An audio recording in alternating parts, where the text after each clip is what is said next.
Hey, bienvenue dans une vidéo impromptue. Je me suis mis en mode fluffy, mais je pense que je vais avoir chaud. Mais je voulais vraiment mettre ce sweat, ce haut tout fluffy pour parler du thème du jour, parce que je trouve que ça reflète complètement le thème de la vidéo, qui est du coup Heartstopper. C'est une vidéo impromptue parce que je pensais pas faire une vidéo complète dédiée à cet univers là, et je pense que je vais aller un peu vite, c'est à dire que j'ai envie d'être un peu spontanée, de juste parler à cœur ouvert et un peu à chaud comme ça, parce que hier soir du coup j'ai terminé la saison 3 de Heartstopper qui est disponible sur Netflix. Ça m'a tellement remué, ça m'a tellement secoué, que ce soit les derniers épisodes, en fait tous les épisodes de la saison 3, toute la saison 3 intégralement, que je voulais juste revenir sur mon expérience, ma relation avec Heartstopper, rendre hommage de manière spontanée, de manière pas forcément bien analytique, mais c'est pas grave, à cette œuvre qui résonne tellement dans le monde de manière tellement légitime et très importante aussi. Pour commencer, alors j'ai découvert Heartstopper assez tard, au début de ma chaîne, genre en 2022. D'ailleurs l'une de mes premières vidéos c'était un vlog lecture dédié à Heartstopper avec une très mauvaise luminosité, un très mauvais son, mais c'est pas grave, ça reste un très bon souvenir parce que j'ai déclingué la série des 4 volumes en BD en une soirée, et j'ai été traversée de pas mal de sentiments d'après mes souvenirs. Voilà, après la BD en soi, c'est pas un coup de cœur pour moi, genre j'aime beaucoup, et objectivement parlant, j'y vois le travail qui est vraiment fourni, le fait que c'est un confort book pour plein de gens, mais j'ai pas forcément ressenti de moi-même parce que je sais pas comment dire, j'ai pas été bouleversée à fond, tu vois, j'ai pas été immensément attachée aux personnages, même si je les ai beaucoup aimés. J'ai beaucoup aimé comment ça abordait certains thèmes de manière assez juste et pas mal mature, contrairement à ce que je m'attendais, notamment autour de la santé mentale, mais on y reviendra parce que faut que j'en parle avec les saisons, avec la saison 3, on va en parler tout de suite. Mais du coup, avec l'adaptation en série Netflix, je crois que j'avais beaucoup aimé la saison 1 aussi, la saison 2 aussi, la saison 2 un peu moins je crois, parce que je trouvais qu'il y avait pas mal de scènes de bisous, enfin c'est hyper subjectif, mais à un moment donné ça m'a un peu ennuyée parce que je trouve que c'était très redondant, alors que la saison 3 franchement, en fait les premières saisons, la saison 1 et 2 j'ai beaucoup aimé, mais après je suis directement passée à autre chose et j'attendais avec enthousiasme la prochaine saison, mais sans plus, tu vois, c'était vraiment juste une série d'où tu te dis que voilà, tu sais que tu vas forcément apprécier, que tu t'aimes les personnages, du coup forcément. Mais la saison 3, je trouve qu'elle a été réalisée avec une telle maîtrise des personnages, des thèmes aussi qui sont développés, des relations des personnages qui font que ça m'a bouleversée quoi. Vraiment je trouve que cette saison là, elle a été un mélange de safe place, de comfort show, d'émotions tellement intense et même de angsty, tu vois, à tel point que j'ai chialé vraiment à tous les épisodes pour une panoplie de raisons. Enfin vraiment c'était une variation d'émotions qui a été intense. Déjà il y avait le thème de la santé mentale qui a été amorcé vers la fin de la saison 2 autour de Charlie, et du coup tu sens que voilà ça arrive, et j'appréhendais comment ils avaient abordé ça, même si normalement ça allait bien être abordé vu comment ça a été bien développé dans les BD. Et la scène à la plage, alors normalement c'était avec la mère de Nick, mais au final c'est avec la tante de Nick parce que l'actrice de la mère de Nick est partie. Enfin ça c'est un des seuls trucs que je déplore à la saison 3 parce que je l'aimais tellement et elle apportait tellement une vibe tellement chaleureuse, réconfortante, doudou, mais la tante jouait bien et a aussi apporté une figure d'adulte, une figure de parentalité qui est très importante.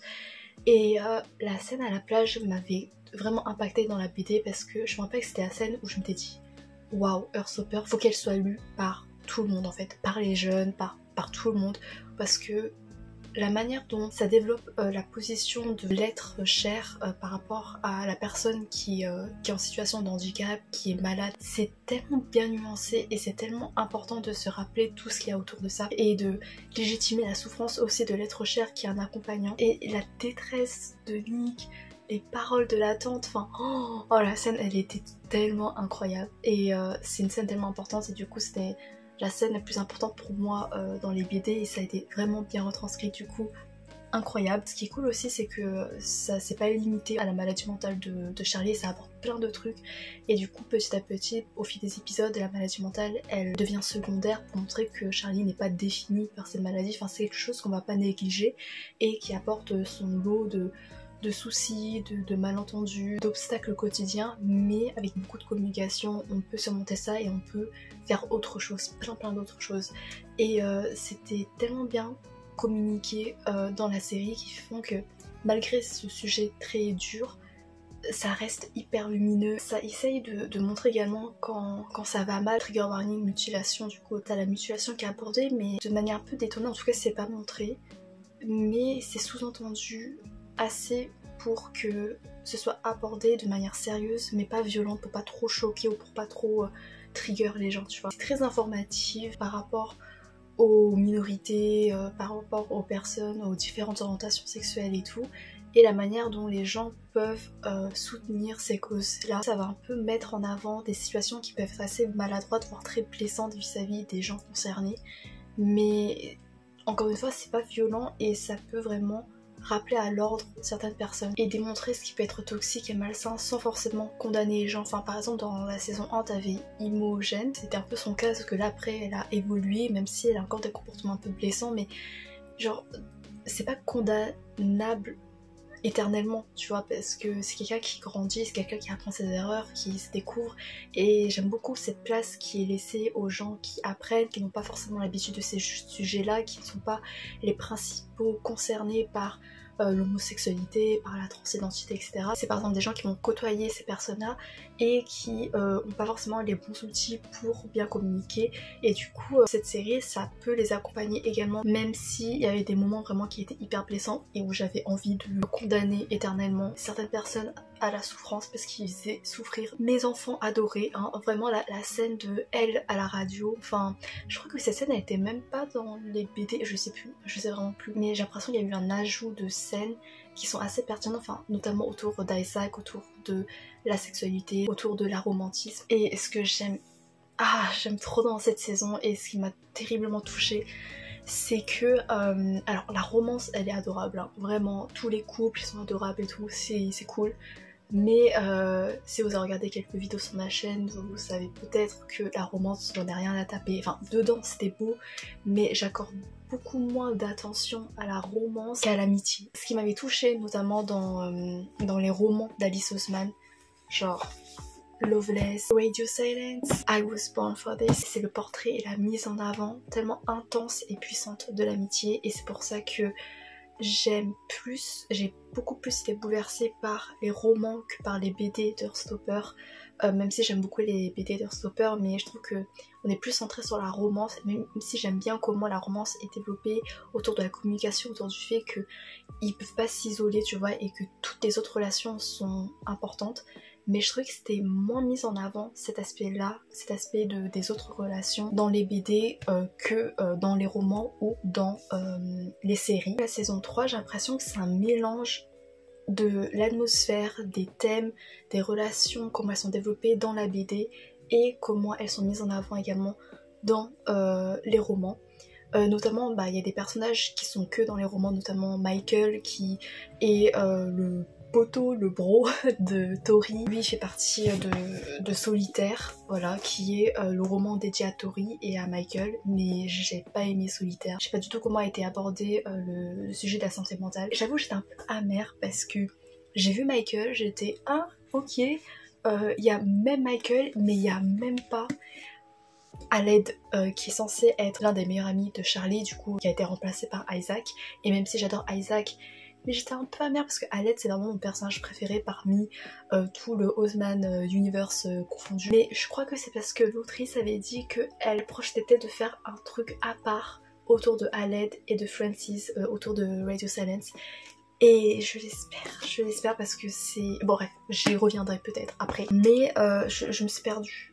Aled, tu m'as perdu. Oui, l'amitié. J'ai trouvé que la série c'était un peu un mélange des deux, parce que dans la série je trouvais que les amitiés étaient beaucoup plus mises en avant que dans la BD. Il y a eu de nombreuses fois où tu sens la voix de l'autrice à travers les personnages, quand les personnages se mettent à dire que leurs amitiés sont tout aussi importantes que leur histoire d'amour. qu'ils ont besoin de tout ça. Par exemple, autour d'Isaac, c'est incroyable, autour des déclarations de Charlie, plusieurs fois Charlie il dit à ses amis qu'il les aime, et c'est tellement beau. T'as Tao aussi, quand t'as du coup elle qui dit qu'elle est consciente que Tao aime autant ses amis qu'il aime elle. T'as un truc entre Imogen et Sahar aussi. Enfin bref, il y a plein de rappels comme quoi, en fait, quand deux personnes sont amies, c'est déjà quelque chose de magique, de puissant, d'explosif, de terriblement précieux. Ça me rappelait tout ce que j'ai vécu avec les romans, parce que j'ai l'impression dans les romans, dans la fiction, même dans la vie réelle, on accorde énormément d'importance à l'histoire d'amour, à la romance, comme si c'était la relation ultime, comme si c'était la relation principale que tu devais atteindre, que tu devais réaliser, que tu devais vivre pour te sentir entière. C'est un truc qui m'a toujours dérangée, parce que pour moi l'amitié, enfin je sais pas ce que j'aurais fait de ma vie si j'arriverais à être aussi heureuse parfois sans mes amis, tu vois. Et il m'est arrivé aussi de tomber amoureuse, mais amicalement parlant, comme on dit dans Raise the Silence, platoniquement parlant. Genre tomber amoureux platoniquement, c'est ma citation préférée, parce que quand je l'ai lu, j'étais en mode mais c'est ça en fait ce que je ressens.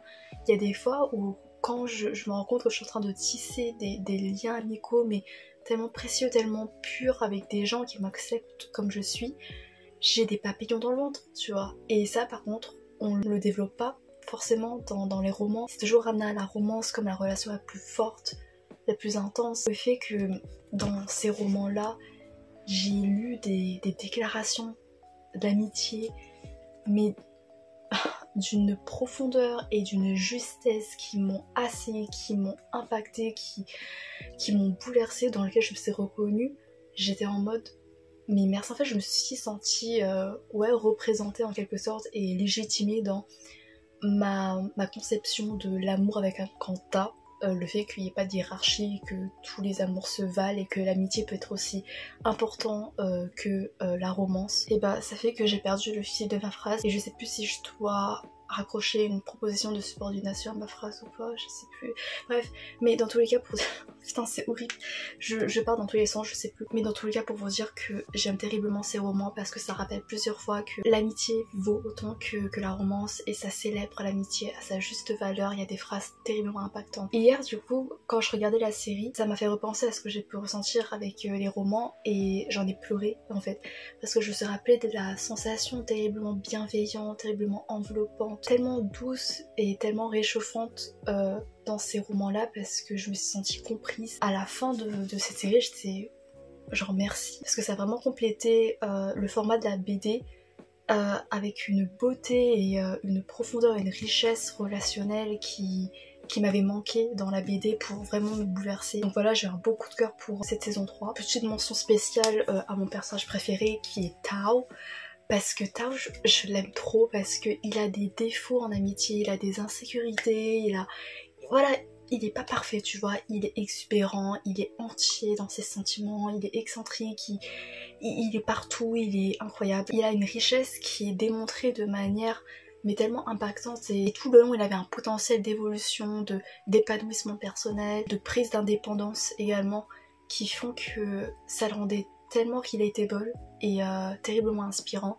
Et vraiment je me suis reconnue en lui pour pas mal de raisons, et rien que dans la BD déjà c'était un de mes personnages préférés, mais alors dans la série ils ont tellement sublimé. Il a une manière de traiter l'amour avec un grand A, avec tellement d'ouverture et d'égalité, je sais pas trop comment dire. Tous les personnages ils sont comme ça aussi, enfin ouais, ça a développé pas mal de liens amicaux, ou c'est vraiment un petit truc, mais tu vois dans la saison 3 ou même dans la série en entier, t'as un personnage qui va mal, et par exemple c'est un ami et pas forcément le petit ami ou la petite amie qui va lui venir en aide, pour montrer que toutes les personnes peuvent t'aider, que c'est pas juste une seule personne sur laquelle tu peux compter. C'est juste un petit détail, mais c'est un truc qui m'a quand même impacté, pour montrer que c'est pas juste une personne qui a le pouvoir ultime de te guérir ou de t'aider.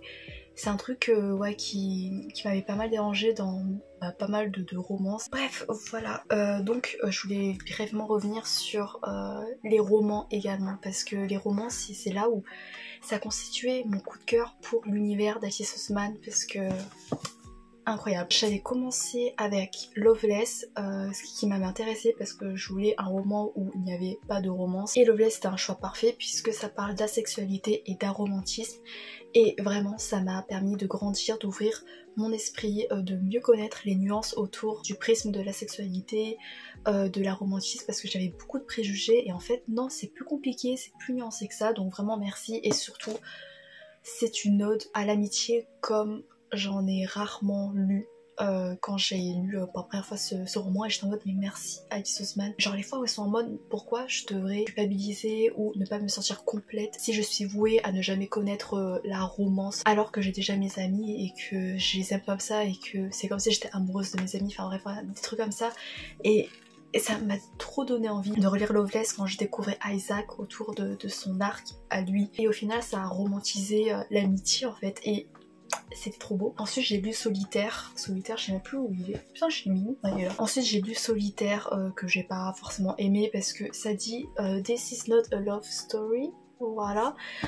C'est une romance. Enfin, en fait ouais, Tori et Michael ils ont une dynamique bizarre dans le sens où ils veulent pas dire qu'ils sont girlfriend et boyfriend parce qu'ils disent que ouais c'est trop réducteur, ils savent pas trop ce que ça veut dire, ils veulent pas être mis dans des cases comme ça, mais au final ça reste une romance. Enfin je sais pas, j'ai pas compris, j'ai pas été forcément touchée par leur relation. Je trouvais que le portrait de la santé mentale était très rushé, c'était over dramatique, enfin d'une façon auquel j'ai pas du tout adhéré, donc ça a été très très maladroit et je pense que c'est parce que cette version-là, Alice Oseman l'a écrite quand elle avait 17 ans, donc peut-être qu'elle maîtrisait pas assez bien le sujet ou quoi. Mais ouais, bref. J'ai lu le livre qui est devenu mon comfort book. Enfin, j'ai jamais eu vraiment de comfort book jusqu'ici. Et Radio Silence, ça a tout balayé, ça a révolutionné ma vie, ça a révolutionné... incroyable. J'avais aussi acheté la version française et la version collector. Alors je suis pas trop dans la team, je vais acheter plein d'éditions d'un même livre parce que je trouve que bah ça prend la place pour rien et que... Enfin moi je trouve ce qui fait la préciosité d'un livre c'est pas son esthétique, c'est les souvenirs qu'on a avec l'exemplaire. Par exemple là tu vois genre j'ai annoté de ouf, il y a des fois où j'écris tu vois, enfin c'est mes émotions brutes, c'est mes réactions brutes de cette première lecture et c'est pour ça que c'est incroyable. Mais je voulais quand même soutenir la sortie française parce que j'aime trop et j'aurais bien voulu le relire mais j'ai pas eu le temps pour pouvoir l'annoter et peut-être faire une vidéo autour de ça.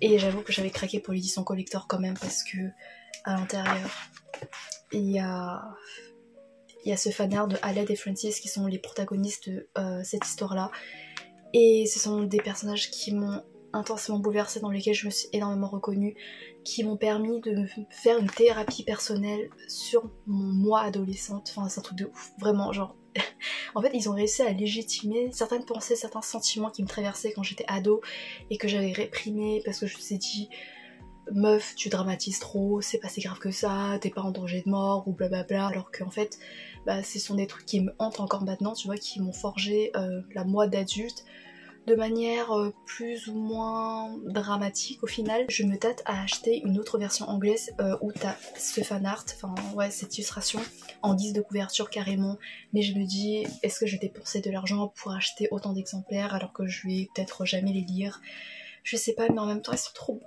Voilà. Radio Silence, j'ai fait une vidéo complète coup de cœur sur ce livre là, donc je vous invite à aller le voir parce que je mets en avant la puissance et la beauté incroyable de ce roman là et pourquoi c'est devenu ouais mon livre préféré je crois, rien que ça, voilà. Je trouve que c'est un concentré de ce qui fait la beauté de la plume d'Alice Oseman, le fait qu'elle arrive à mettre en avant les gens qui n'ont pas forcément beaucoup de voix dans la société, que ce soit les minorités sexuelles évidemment, mais aussi par exemple les introvertis, parce que nous les introvertis on souffre quand même de pas mal de préjugés, enfin le nombre de fois où les gens ils sont en mode oui mais pourquoi tu parles pas, blablabla, genre toi bah pourquoi tu parles trop, tu vois. Et ça met en avant aussi la beauté de l'esprit d'introverti, en mode l'introverti c'est pas quelqu'un qui est vide en fait, qui est creux, qui n'a rien à partager, c'est pas pour ça qu'il te parle pas, c'est juste parce qu'il se sent pas à l'aise avec toi, tu lui mets pas assez à l'aise pour qu'il te partage la richesse, le trésor de ses pensées, de ses rêves, de ses aspirations, de sa créativité. Il y a des déclarations d'amour en amitié dedans. ça m'a foudroyée, j'en ai tellement pleuré et c'est devenu ma philosophie de vie ce livre-là. Mais du coup j'espère que un jour il y aura une série adaptée, enfin vraiment, parce que s'il y a une série d'une qualité aussi waouh que la série de Heartstopper pour ce livre-là, un film ou quoi, je sais pas. Et en plus il y a tout, il y a un mystère autour de la grande sœur de Haled, il y a des trucs, voilà, il y a des rebondissements et tout. Ça m'a fait gasp, ça m'a bouleversé, ça m'a fait chialer, enfin il y a tout, il y a le cocktail parfait pour faire un film incroyable en émotion, feel good, hyper comfort show, hyper émotionnel, parfait pour tout le monde et pour mettre en avant la beauté de ces personnages. Et j'adore, et je vais arrêter bientôt cette vidéo parce que j'ai le nez qui coule et ça me saoule. Merde, et j'ai oublié de parler I Was Born For This, le plus récent que j'ai découvert d'Alice Oseman, et incroyable, je l'ai adoré aussi. Je vous jure, je dois tellement cuter parce que je fais que éternuer. Ça vient bientôt arriver, oh c'est horrible. Bref, voilà. Mais pour I Was Born For This, j'en ai fait un vlog lecture aussi si ça vous intéresse, où je développe à fond également. Et I Was Born For This, ce qui m'a vraiment touchée et ce qui m'a plutôt impacté et surpris dans cette lecture, c'est que je trouve que ça diffère des autres romans par une certaine prise en maturité au niveau relationnel, parce que il y a les deux protagonistes et tu penses que ça va soit se développer en romance cliché, soit en amitié, c'est ça que j'aurais voulu, mais ça prend un tout autre chemin, plus amer, plus pragmatique, mais du coup plus poignant et plus réaliste. Et je trouvais que c'était un tour de force qui était audacieux et qui était vraiment bien pensé et très bien mené et qui rend le récit d'autant plus marquant. Et encore une fois, il y a aussi d'autres relations autour de l'amitié qui sont bien mises en avant. Il y a notamment une romance qui met en avant l'importance d'avoir une base amicale et de peut-être maintenir cette base amicale, notamment de par exemple rechanger la romance en amitié parce que c'est peut-être plus cohérent avec leur personnalité, avec leur dynamique, parce qu'au final être ami ou être amoureux en fait ça peut se valoir, et même être ami ça peut être mieux pour les personnes que être amoureux. Enfin bref voilà, je divague parce que je commence à tomber malade. Et encore une fois ça met en avant aussi les sujets de santé mentale, d'introversion, mais avec une justesse, mais vraiment je me suis sentie tellement représentée, je me suis tellement bien identifiée aux réflexions d'introvertis, enfin c'est hyper rafraîchissant et c'est trop bien. Voilà, j'espère que cette vidéo vous a plu, j'ai l'impression que c'était le bordel, mais tout ça pour dire que merci pour la saison 3, merci à Alice Oseman pour tout en général. Et j'ai pas encore lu le tome 5 de Heartstopper parce que je crois que c'est beaucoup centré sur la romance et j'avoue que c'est pas le truc qui me parle le plus, comme je l'ai dit de nombreuses fois dans cette vidéo. Merci infiniment d'avoir regardé jusqu'à la fin et j'espère que ça vous a plu, et parlez-moi également si vous voulez de votre rapport à Heartstopper, si vous aimez bien, quels sont vos personnages préférés, ce qui vous touche le plus dans Heartstopper, est-ce que vous avez regardé la saison 3, est-ce que vous aimez la série sur Netflix, si vous aimez pas, je vous comprendrai pas. Mais merci infiniment et j'espère vous retrouver pour d'autres vidéos littéraires avec un nez qui coule moins. Mais c'est ouf, je suis tombée malade en plein milieu de cette vidéo, alors que c'était censé être la vidéo où je me sens à l'aise, où c'est cocooning, c'est chill, c'est feel good, mais tant pis, à bientôt peut-être, je sais pas, j'espère, salut.